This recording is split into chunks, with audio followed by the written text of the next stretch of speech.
Hechos capítulo 4, versículos 23 al 31, dice así la palabra de Dios. Y puestos en libertad, vinieron a los suyos y contaron todo lo que los principales sacerdotes y los ancianos les habían dicho. Y ellos, habiéndolo oído, alzaron unánime la voz a Dios y dijeron: Soberano Señor, tú eres el Dios que hiciste el cielo y la tierra, el mar y todo lo que en ellos hay, que por boca de David tu siervo dijiste: ¿por qué se amotinan las gentes y los pueblos piensan cosas vanas? Se reunieron los reyes de la tierra y los príncipes se juntaron en uno contra el Señor y contra su Cristo, porque verdaderamente se unieron en esta ciudad contra tu santo Hijo Jesús, a quien ungiste, Herodes y Poncio Pilato, con los gentiles y el pueblo de Israel, para hacer cuanto tu mano y tu consejo habían antes determinado que sucediera. Y ahora, Señor, mira sus amenazas y concede a tus siervos que con todo denuedo hablen tu palabra, mientras extiendes tu mano para que se hagan sanidades y señales y prodigios mediante el nombre de tu santo Hijo Jesús.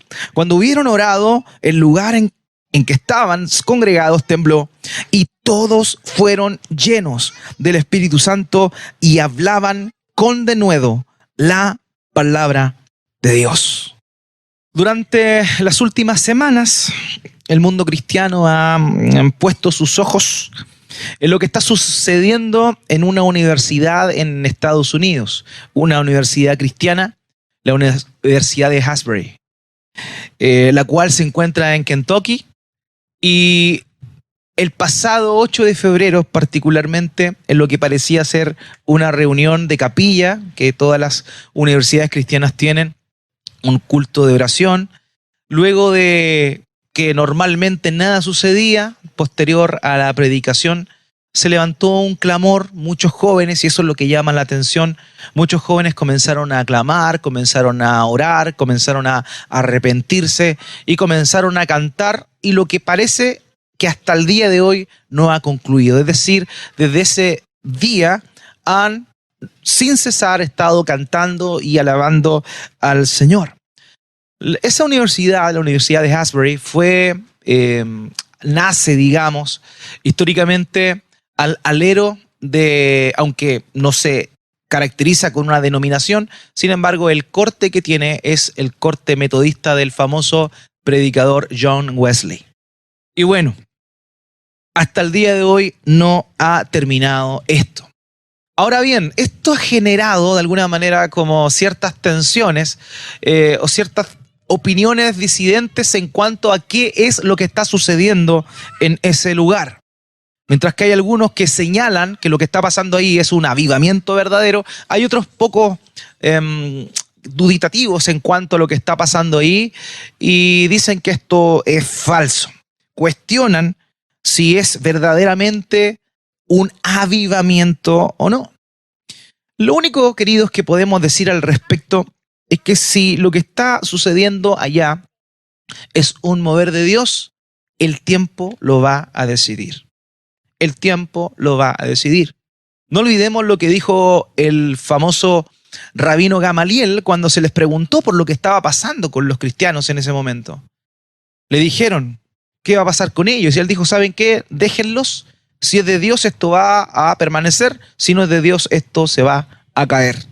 Y más de 2000 años después, continuamos anunciando el nombre de Cristo. Eso era un mover de Dios. Porque el mover de Dios trae cambios, trae consecuencias, trae arrepentimiento, trae un mover que no tan solo se queda ahí en lo local, sino que repercute de alguna manera también en el exterior. Y eso es muy interesante. Por tanto, hoy es muy temprano para señalar si lo que está sucediendo ahí es genuinamente un avivamiento verdadero. ¿Por qué hablo y por qué hago esta introducción con respecto a los avivamientos? Lo digo porque lo que sucedió en el contexto del cual nosotros estamos hablando en el libro de los Hechos es genuinamente un avivamiento. Eso es verdaderamente el primer avivamiento post obra de Cristo. Lo que vemos a partir del capítulo 2 del libro de los Hechos es el poder del Espíritu Santo moviéndose y despertando a la gente, trayéndola de la muerte, trayéndola de las tinieblas a la luz admirable del Señor Jesucristo. Eso es un verdadero avivamiento. Y hay un hombre, un ministro y escritor escocés llamado Horatius Bonar, que es Horacio, pero Horatius Bonar, dijo lo siguiente con respecto a esto que se conoce como avivamiento. Él dijo lo siguiente: el avivamiento es el retorno de las multitudes a Dios, así como la conversión es el retorno del alma a Dios. El avivamiento es una repetición de este mismo proceso espiritual en miles de casos. Es conversión a gran escala. Es lo que ocurrió bajo los apóstoles en Pentecostés, donde 3,000 almas se convirtieron por la exposición de un solo sermón. Es lo que sucedió en Corinto, Tesalónica y Éfeso, cuando por la predicación de los apóstoles las multitudes creían y se convertían al Señor. Esto es lo que significa avivamiento. Por tanto, si lo vamos a una definición histórica, un avivamiento, más allá de un clamor que lo incluye, más allá de un deseo de adorar, de bendecir, de alabar a Dios, que lo incluye, es un despertar espiritual donde las almas en masa se convierten al Señor Jesucristo. Eso es un verdadero avivamiento. Siempre los avivamientos han sido respaldados por multitudes de conversiones y cambios reales en la sociedad. Eso es un avivamiento. No solamente decir que cristianos lloran, que cristianos se arrepienten y gritan y hacen alguna cosa. No, eso no es un avivamiento, aunque podría incluirlo. Un avivamiento es conversiones, transformaciones, y eso no se ve de un día para otro. Eso se ve en el tiempo, porque por eso se habla de conversión, porque la conversión es una transformación, es cambiar de rumbo. Es un camino largo. Y yo les he dicho, la vida del cristiano es más que parecerse a una carrera de 100 metros planos, es una verdadera maratón. Porque es el tiempo el que define realmente si alguien ha nacido de nuevo o no. Entonces, siempre los avivamientos han sido respaldados por multitudes de conversiones, y eso es lo que vemos justamente en el libro de los Hechos. El mismo Bonar señala lo siguiente: cuando hay avivamiento, las divisiones han desaparecido. Donde ha habido avivamiento, los enemigos se han abrazado, tanto que hasta un juez papista da testimonio de una mejora maravillosa en este sentido en su propia comunidad. Cuando hay avivamiento, las fiestas con borracheras en las bodas y funerales no solo cesan, sino que se han transformado en reuniones de alabanza y oración. Y ya no se oye de escenas brutales, de peleas y derramamiento de sangre en dichas ocasiones. Miles de borrachos son ahora sobrios. Miles de blasfemos han dejado de serlo. Todo el aspecto moral de las familias, pueblos y ciudades ha cambiado para bien. Cientos de romanistas han dejado atrás su superstición. Cientos de unitarios han reconocido que el Señor Jesús es Dios. Pobres mujeres inmorales se han apartado de sus malos caminos. Los bares se han cerrado y ahora hemos penetrado con el Evangelio entre aquellos a quienes estamos acostumbrados a llamar a las masas en una medida nunca vista. Un avivamiento trae transformación, no solo local, sino también social. Eso es lo que vemos en Hechos capítulo 4. Por tanto, cuando podríamos decir que lo que estaba pasando ahí después de la venida del Espíritu Santo era realmente la obra del Espíritu Santo despertando los corazones de los cristianos en ese tiempo. Ahora bien, vino el Espíritu Santo, Pedro predica, se convierte en grandes multitudes. Y en el capítulo 4 quiero traerles a la memoria lo que estaba sucediendo antes de lo que leímos. Pedro y Juan, dos apóstoles muy cercanos al Señor Jesús, una tarde salieron camino al templo como era costumbre. Al entrar por la explanada del templo, vieron a un hombre que cotidianamente se encontraba en ese lugar, un hombre cojo que nunca había caminado. Y al verlo, este mendigo, como habitualmente lo hacía, les pide algo de dinero. Pero Pedro, guiado por el Espíritu Santo, junto con Juan, le dice, no tenemos plata ni oro, pero en el nombre de Jesús lo que tenemos te damos. Ponte en pie, levántate y anda. Y en ese momento, este hombre caminó. Un milagro tremendo, porque toda la gente conocía a aquel que año tras año se encontraba en ese lugar pidiendo. Nunca nadie lo había visto caminar, todos los días lo iban a dejar, pero a partir de ese momento ya caminaba, saltaba y corría. Sin duda una obra de Dios, una obra del Espíritu Santo en el nombre de Jesús. ¿Qué pasó? El mundo entero se admiró de lo que estaba sucediendo y los principales líderes religiosos de la ciudad mandaron a llamar a los apóstoles. Los latigaron un poquito y les amenazaron diciendo que no volvieran a predicar en el nombre de Jesús. Esa fue la advertencia. De alguna manera, estos hombres quisieron sacudir, remecer a los apóstoles amedrentándoles para que no hablaran más de Cristo. Eso fue lo que pasó. Y ahí viene el texto que acabamos de leer. El sermón de esta mañana, queridos, tiene por título La necesidad de un remesón. Si a usted le gusta anotar, anótelo. Si no le gusta anotar, tiene que empezar a gustarle anotar, por favor, ¿ya? Porque ya está a esta altura, ya tenemos que dejar de tomar leche, es necesario ir un paso más adelante. El escritor de Hebreos dice, ustedes ya deberían estar en otro nivel, sin embargo tengo necesidad de volver a darle leche espiritual.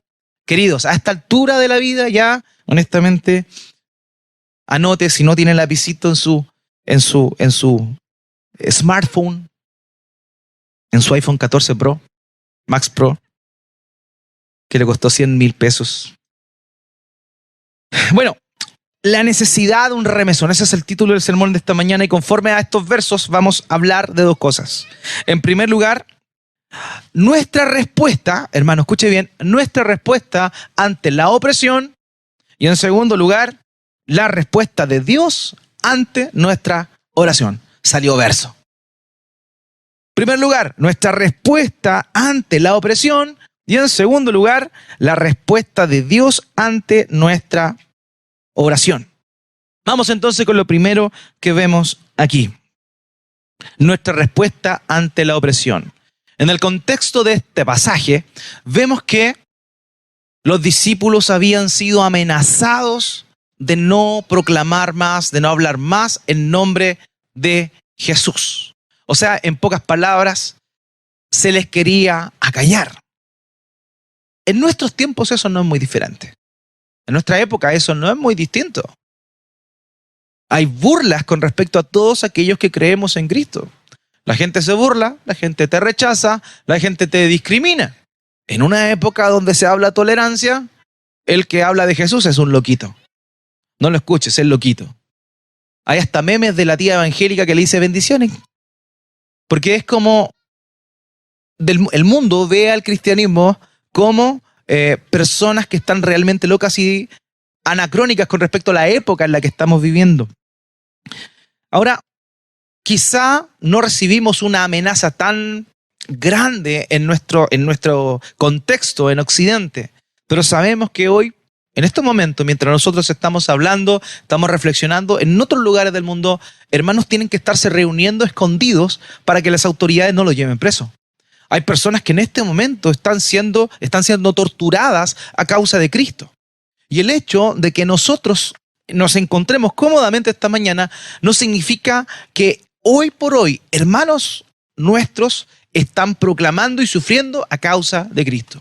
Tal vez la opresión que recibimos, la discriminación que recibimos no se compara de ninguna manera a lo que nuestros hermanos están padeciendo, pero de alguna manera u otra tenemos cierto grado de persecución. Pero ¿qué es lo que pasa con nosotros cuando sucede eso? ¿Qué pasa con nosotros cuando se habla mal de Cristo, cuando se habla mal del reino de Dios, cuando las comedias se ríen de Jesús, cuando los stand-up comedy utilizan la figura de Jesús de manera recurrente para burlarse de él y del cristianismo? ¿Qué hacemos nosotros cuando, como estos hombres, se nos prohíbe o se nos coarta hablar de Jesús? ¿Cuál es nuestra reacción? ¿Saben ustedes que algunas de las compañías más grandes del mundo tienen dentro de sus políticas la prohibición de compartir la fe? Google tiene un código de conducta que prohíbe el proselitismo, es decir, tratar de convertir a otros a una religión, ideología u opinión mientras están trabajando. Si tú entras a trabajar en Google, tienes que firmar ese contrato. Facebook. La política de Facebook prohíbe predicar o proselitizar creencias religiosas durante horario laboral o en el lugar de trabajo. Uber. Las directrices de Uber dicen que los empleados no deben participar en predicar creencias religiosas o distribuir materiales religiosos en el trabajo. Starbucks pide a los empleados que se abstengan de promover creencias personales, posiciones políticas o ideas religiosas en el lugar de trabajo. Muchas aerolíneas, hermanos, como United, American y Delta, prohíben a los empleados proselitizar y distribuir material religioso a los clientes y colegas mientras están en servicio. Quizá la compañía donde tú estás trabajando tiene esa cláusula, tal vez la conoces, tal vez no. Curiosamente, estas mismas compañías que promueven son las que promueven ideologías que dicen que no deben existir. Ahora, cuando eso sucede, la respuesta del cristiano muchas veces es, bueno, ok, si dicen eso, yo tengo que sujetarme a la autoridad y comenzamos en esa diatriba y decimos, bueno, voy a trabajar, voy a ser respetuoso, voy a callar y voy a buscar la oportunidad de hacerlo en otro momento para no chocar con la política de la compañía en la cual estoy trabajando. ¿Acaso no es esa nuestra respuesta? ¿Acaso no es eso lo que nosotros hacemos? Se nos acalla y nosotros decimos, bueno, ya, será. Se nos pone el pie encima y nosotros, bueno, ya hay que obedecer para no tener problemas. Bueno, R.C. Sproul dijo algo. Si algo describe la diferencia entre nosotros y la iglesia del primer siglo, es nuestra falta de audacia. ¿Qué vemos aquí? Vemos que a Pedro y a Juan se les prohibió hablar en el nombre de Cristo.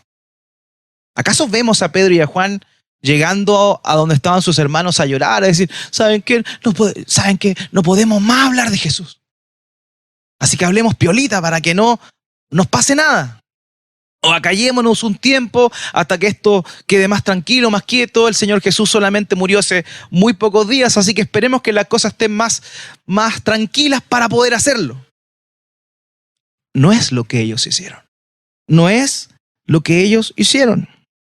Hermanos queridos, muchas veces nos falta audacia.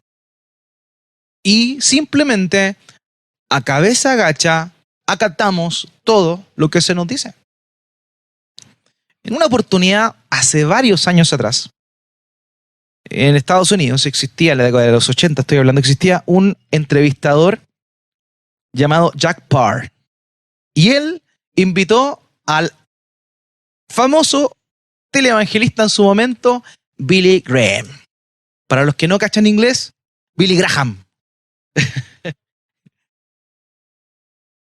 Y lo invitó a su aclamado show de entrevistas.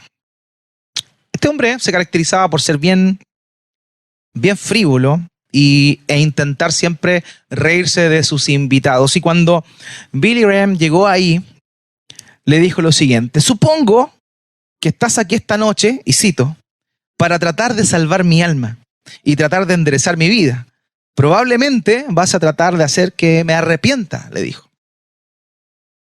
Y Billy Graham sonrió y le dijo, bueno, Jack, ¿has pensado en arrepentirte? Tú sabes que lo necesitas, ¿cierto? Y sí, me preocupa tu alma, porque sin Jesús, Jack, en cadena nacional, vas a perecer.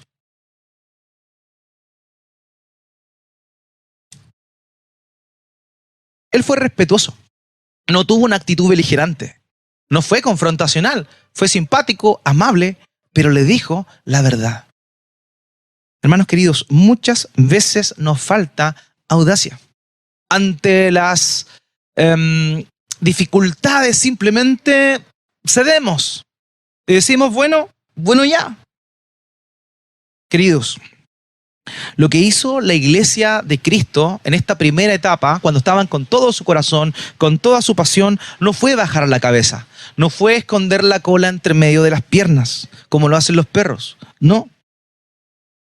La dificultad que ellos estaban recibiendo en ese momento, no fue o no hizo posible que el avivamiento que Dios había empezado en ese lugar terminara.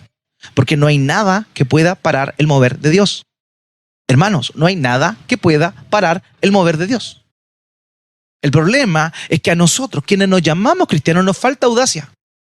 Nos falta constancia, nos falta confiar en el Señor. Nos falta hacer lo que tenemos que hacer. Y aquí vemos lo primero, queridos. Cuando pasó esto, vemos que Pedro y Juan no se amurraron.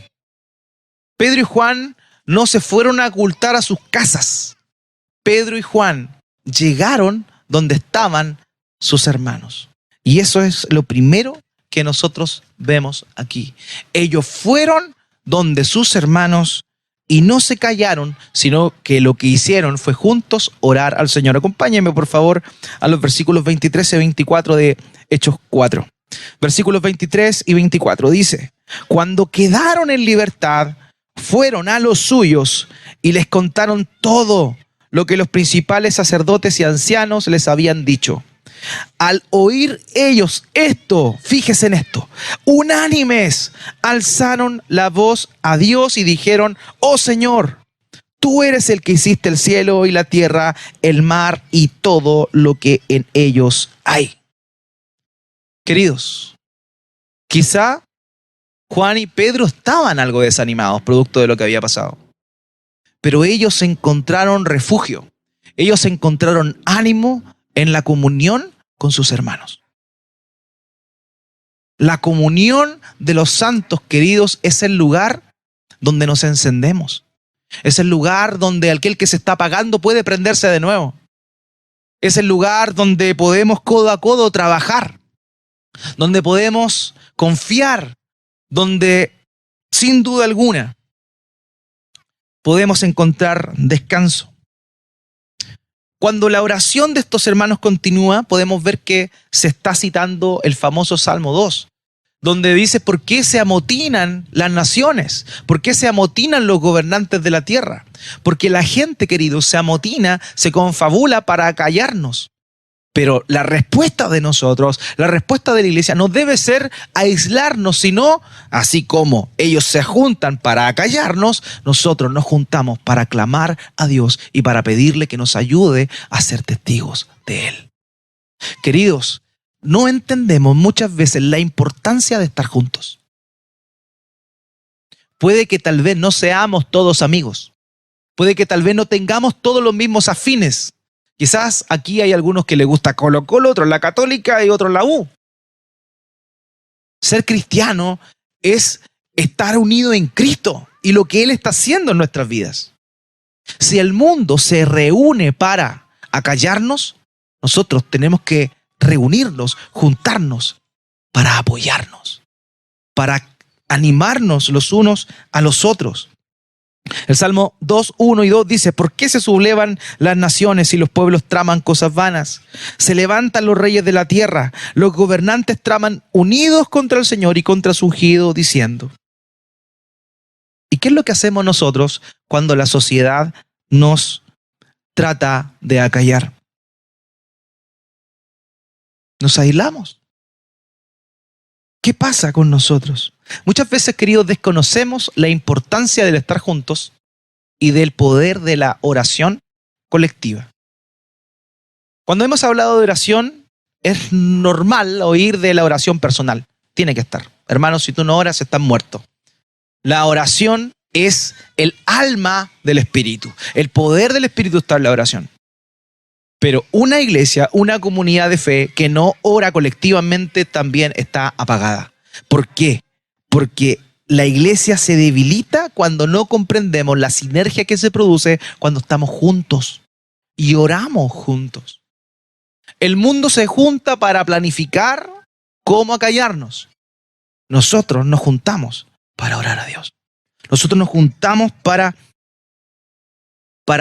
animarnos a seguir adelante. Queridos, cuando un cristiano cae, cuando tú has caído tal vez, cuando te desanimas, no te sientes puro por alguna falla, lo más común o lo más normal que se hace es alejarse de la comunión de los santos.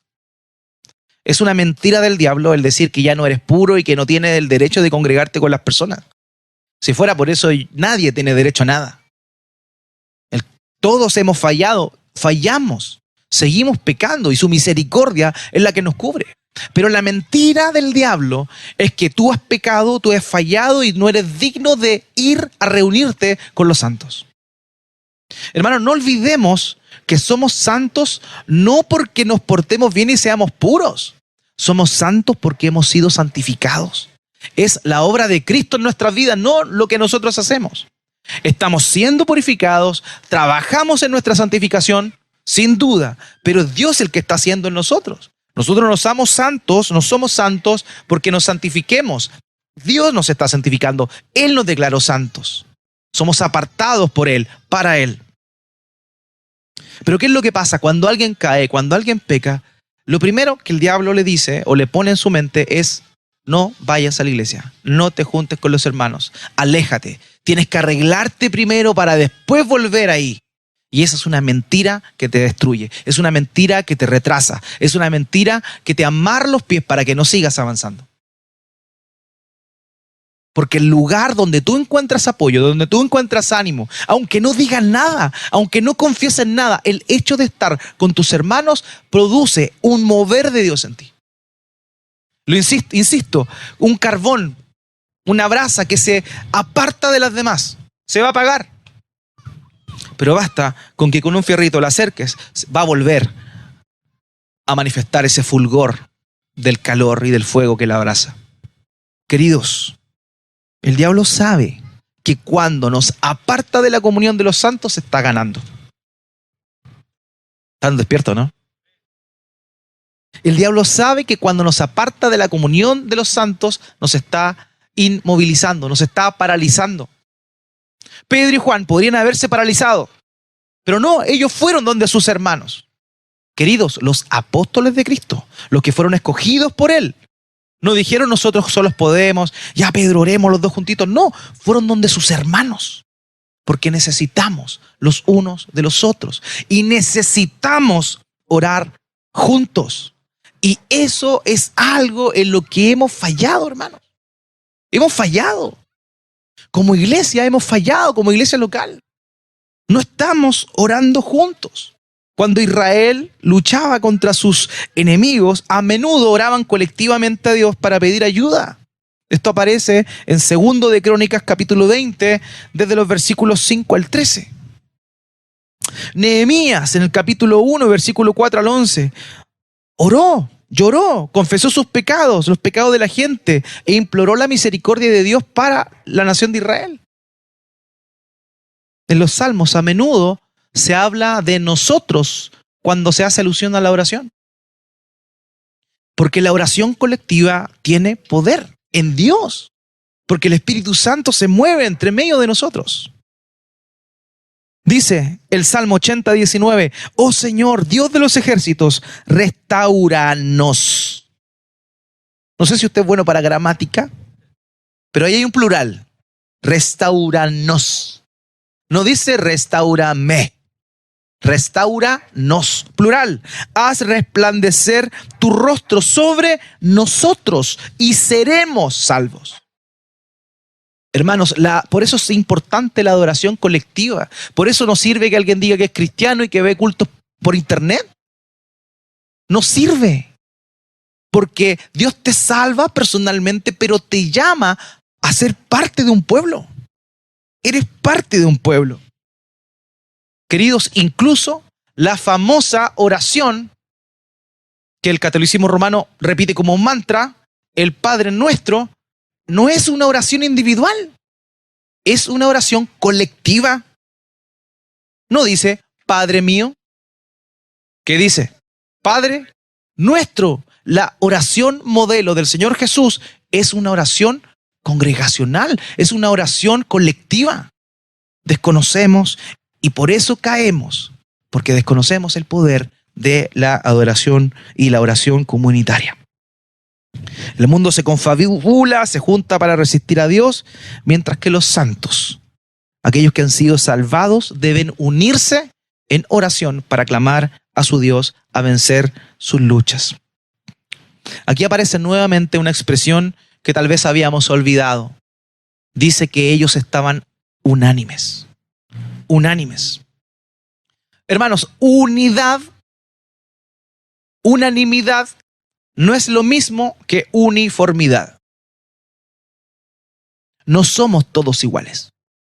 Pero la palabra, la expresión unánimes implica o significa tener la misma mente, la misma manera de pensar que está moldeada de acuerdo a lo que Cristo ha dicho.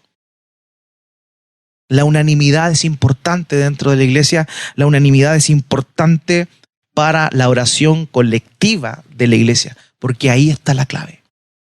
Ahí está la clave, amados. Robert Murray McCheyne dijo lo siguiente, Robert Murray McCheyne: nadie puede ser hijo de Dios sin vivir en oración secreta o privada, y ninguna comunidad de cristianos puede tener vitalidad sin unidad en la oración. Tú puedes orar individualmente en tu casa, y está bien, sigue haciéndolo, gloria a Dios por eso. Pero también necesitas la oración congregacional. Hermanos, la necesitamos. La necesitamos. Sin duda alguna. Porque la central térmica de la iglesia es la oración. Es lo que nos da calor. Edward Bounds, un predicador antiguo, dijo: las personas de oración son vicerregentes de Dios. Hacen su obra y llevan a cabo sus planes. Cuando una iglesia, una comunidad de fe, se une en oración, juntas comienza a cumplir la voluntad de Dios en la tierra. Hermanos, necesitamos entender eso. Pedro, Juan lo entendieron, fueron a su comunidad de fe y juntos clamaron al Señor en unidad. Ahora bien, es interesante que cuando ellos van ahí, comienzan a orar, ellos comenzaron a pedir de nuevo valentía, no para encontrar nuevas maneras para predicar, no para predicar sigilosamente con respeto para que no se les tomara preso. No. Ellos no pidieron oportunidades para hacer eso, sino que pidieron valentía. Pidieron coraje para seguir haciéndolo como lo estaban haciendo. No necesitamos nuevas herramientas, no necesitamos instancias, necesitamos astucia, necesitamos valor, necesitamos entender que a quien estamos proclamando es el soberano, Rey de los cielos. El clamor de ellos comenzó así: Señor, tú eres soberano, tú hiciste la creación, tú eres el dueño, danos de nuevo para predicar. Porque tú eres el dueño, porque tú eres soberano. Y es en eso que nos basamos para predicar, en que Él es el dueño de todo y de todos. Así que necesitamos hoy por hoy valentía para proclamar la palabra de Dios, para anunciar en medio de los lugares donde Dios nos ha puesto. El mundo nos acalla, pero necesitamos seguir teniendo valor. Necesitamos seguir anunciando y enseñando la voluntad de Dios. Ahora aquí hay algo interesante, amado. Ellos pidieron valentía para ellos, note bien, valentía para ellos, misericordia para las personas, y que Dios se moviera mientras ellos predicaban. Repito, valentía para ellos, misericordia para las personas, y que Dios se moviera mientras ellos estaban predicando. En el versículo 30 lo dice así: mientras extiendes tu mano para que se hagan curaciones, señales y prodigios mediante el nombre de tu santo siervo Jesús. Queridos, nuestra oración es para valentía, es para que Dios extienda su misericordia, obre mientras predicamos, y para que su voluntad se haga y su nombre sea exaltado. La respuesta de un cristiano ante la opresión tiene que ser la oración. Y no una oración individual solamente, sino la oración colectiva de la comunidad. El punto número 2. La respuesta de Dios ante nuestra oración. Hermano, acompáñame por favor, versículo 31. Dice, después que oraron, el lugar donde estaban reunidos tembló. Y todos ellos fueron llenos del Espíritu Santo y hablaban la palabra de Dios con valor. Hermanos, no hay nada más alentador para alguien que está comenzando a sufrir a causa de la persecución por la predicación que sentir con ellos la presencia de Dios. Y eso fue lo que sucedió acá. Después de orar, el lugar donde estaban reunidos tembló y fueron llenos del Espíritu Santo. El Señor les dijo, yo estoy con ustedes. Querido, Dios está contigo. Dios está conmigo. No claudiquemos, no bajemos los brazos. Él está con nosotros. Él está siempre con nosotros. Todos en ese lugar sintieron su presencia. ¿Saben qué? Antes de respondernos, Dios normalmente nos pega un remesón. Y todos necesitamos un remesón. Cuando alguien está durmiendo y hay muchas personas, siempre necesita que alguien del lado lo sacuda un poco. Ahí se está durmiendo o no. No. Siempre necesitan que lo sacudan un poco. Y Dios sacudió a estos hermanos. Vino un temblor. Los remeció a todos. Despierten, yo estoy aquí con ustedes. Hermanos, eso es lo que Dios está haciendo. Dios te va a remecer y te va a decir, estoy contigo, dale. Hermanos de la ICA, Dios nos está diciendo, Él está con nosotros. Él está con nosotros. ¿Por qué callar? ¿Por qué no seguir haciendo lo que Él nos ha llamado a hacer? Pedro y Juan fueron sacudidos por el Sanedrín. El Sanedrín les pegó una apretada para que se callaran, pero Dios les mandó otro remesón para que ellos siguieran haciendo lo que tenían que hacer. Hermanos, necesitamos ese remesón. Necesitamos que Dios nos despierte. Necesitamos que Él nos anime a volver a confiar en Él y a ser usados por Él. Y saben que si nosotros oramos, Dios nos responde. Y eso es lo peor que puede pasar para un cristiano con poca fe. El saber que Dios te responde, aunque tú tengas poca fe. Si tú oras, Dios responde. Un misionero a la China llamado Hudson Taylor oraba a menudo para que personas se interesaran por ir a predicar a China. Él se había atrevido, pero nadie más quería ir. Porque honestamente China era en ese momento un lugar súper, aparte de inhóspito, era muy renegado al mensaje del Evangelio. Oraba para que Dios trajera y enviara obreros a ese lugar. Un día, Taylor recibió una carta de un grupo de jóvenes cristianos en Inglaterra que se sintieron llamados a ir a ese lugar y a predicar el Evangelio. Cuando nosotros oramos, Dios provee. Si nosotros oramos por valentía, valor para predicar a Cristo en este contexto que nos ha tocado, hermanos, Dios nos va a responder. Dios nos va a dar las herramientas para hacerlo, porque Dios está con nosotros. Él te llamó a ser su pueblo, Él te llamó a ser iglesia. Y Él te sacó de las tinieblas a su luz admirable, no para que te mantuvieras en un status quo de que, bueno, soy salvo, qué buena onda. Dios no te llamó para eso. Dios te llamó, te reconcilió para darte el ministerio de la reconciliación. Hermano, lo repito, Dios no te llamó, no te salvó para que te quedes ahí feliz por tu salvación. Gloria a Dios por ello. Él nos la dio. Pero Dios te reconcilió consigo mismo para que tú ahora y yo tengamos el llamado, el ministerio de la reconciliación a los que están afuera. Hablar de Cristo sin temor. Porque Él es el soberano. Porque Él gobierna todo. Él es el dueño de todo. Queridos hermanos, realmente necesitamos un remesón.